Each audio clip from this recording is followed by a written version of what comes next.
Okay, folks, so this is a 1 minute tutorial on how do I create and how do I publish a story. So simple. Um, it's a little gray today, so I would like to be at the beach. There you go. I'm going to dream a little bit. I'm going to put a little beach decor here. And I'm going to add some characters to my story. You know what? Everybody likes Sophie. I'm going to put Sophie here. You can see how I can easily click on Sophie here.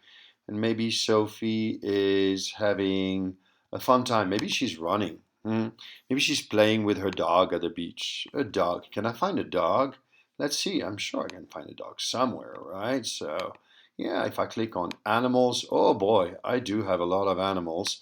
I'm going to click on dog and she's running. So you know, maybe Fido is running with her. He's having a good time. He's right here. Yeah. Okay.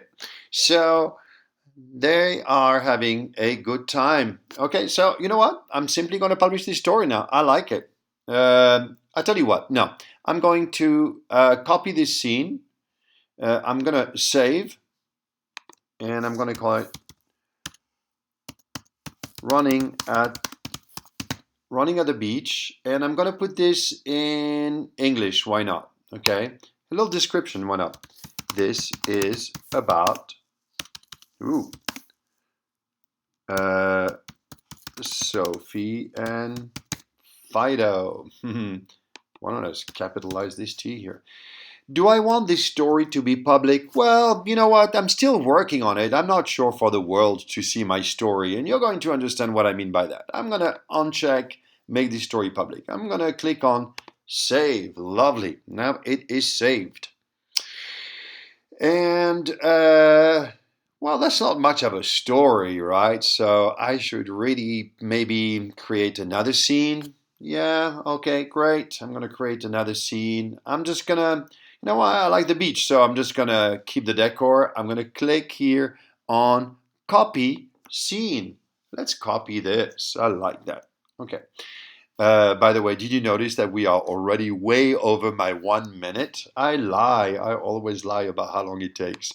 Well, that's because I'm going to add more elements to it, of course, right? So now, suddenly, um, well, maybe suddenly Sophie and Fido, they see something at the beach, something that intrigues them. Oh, what did they find?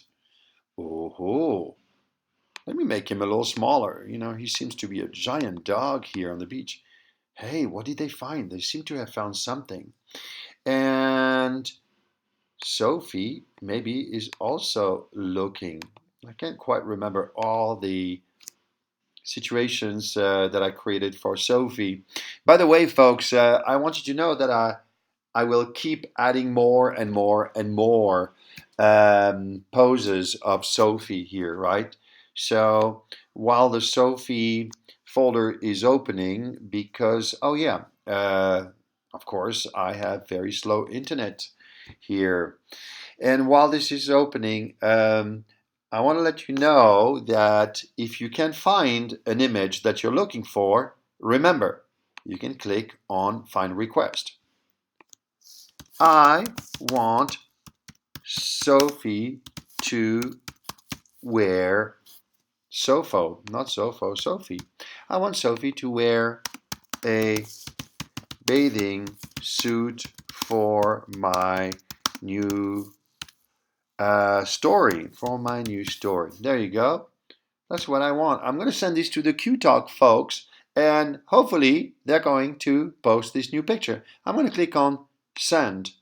You know, I'm sure the QTALK folks are going to be answering back and saying, well, what kind of poses do you want her to be walking, sitting, swimming? Okay, so let me open my Sophie folder here. And Sophie is also seeing something here. They both saw something. What could it be? Oh, all right. So check this out. Sophie is now going to be in front of the dog, right? Yeah, she's going to be here. What are they seeing on the beach? Maybe let's look at my animals. What do you think they could be looking at? A frog. Why don't we make them discover a frog? Hey, a blue frog. Now that is cool. That is a fun story. A blue frog on the beach. So, by the way, you remember, right? You can make an image smaller manually by doing this or bigger, okay? Sometimes it's a little tricky depending on what kind of computer you use to find that point where you can actually make the image, where you can resize the picture, okay? So I'm going to click on save. That's it. I am happy with that. All right. So I am here. I have now created two scenes. You remember I had them run, and then I am having them discovering something on the beach. But guess what?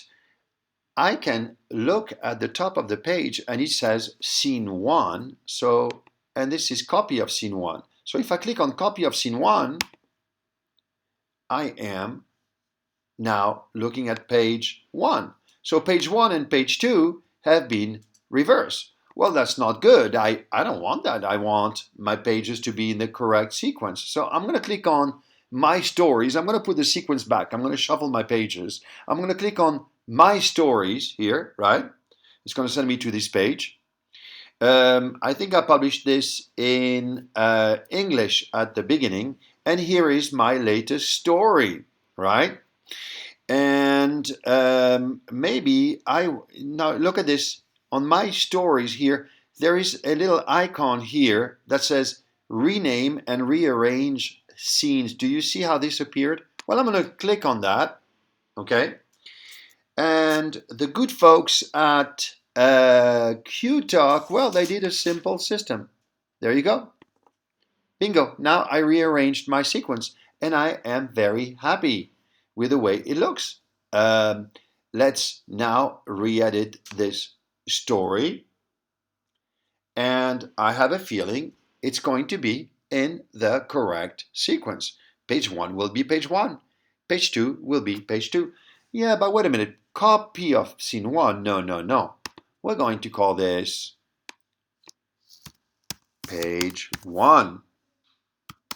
They are running. Yes, they are running. And I'm going to click on rename. Lovely. So now I renamed my page. I'm going to go to the second page, and I'm going to rename my second page. Maybe during my class, if I am teaching it, it's useful for me to look at the top of the board and see on which page I am. Page two. They see something. Okay, they see something. Rename. Lovely. Okay, very cool. So I'm going to save this, and I'm going to see if I should make my story public now. Maybe I'm happy. Maybe I never want to make my stories public. You don't have to make your stories public. You can just keep them for yourself. All right. So this is saving. Lovely.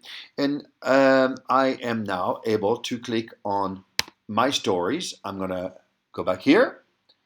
And let's imagine that I'm so proud of my story, I really want to share it with the world. So I have a bunch of icons here, okay? And if I click on my little wheel, it should be a wheel, right? Oh, it's still trying to open this page. Remember, I am opening this from a room that has very slow internet. However, look, if I click on story setting here at the very bottom left, if I click on story setting, it's going to open this page, and I can rename my story if I want to. I can reassign the language if I want to. But more to the point, I can add another description. But more to the point, I can decide, hey, I want to make this story public. So I'm going to click here, and I'm going to click save. Now guess what? The world can see my beautiful story. Let's see if it works. I'm going to click on public story. It might take sometimes it might take a while. Let's see if it works. Sure enough, it worked. Oh, guess what? A teacher somewhere here just published something called Sam and the Greedy Dog, and my story is now public. Okay, I hope this was useful. Next, we're going to see how we can create groups and subgroups and assign stories to various groups. I hope this was useful. This is Maurice, and I will see you next for a more detailed video on creating groups and subgroups and assigning stories. Bye bye.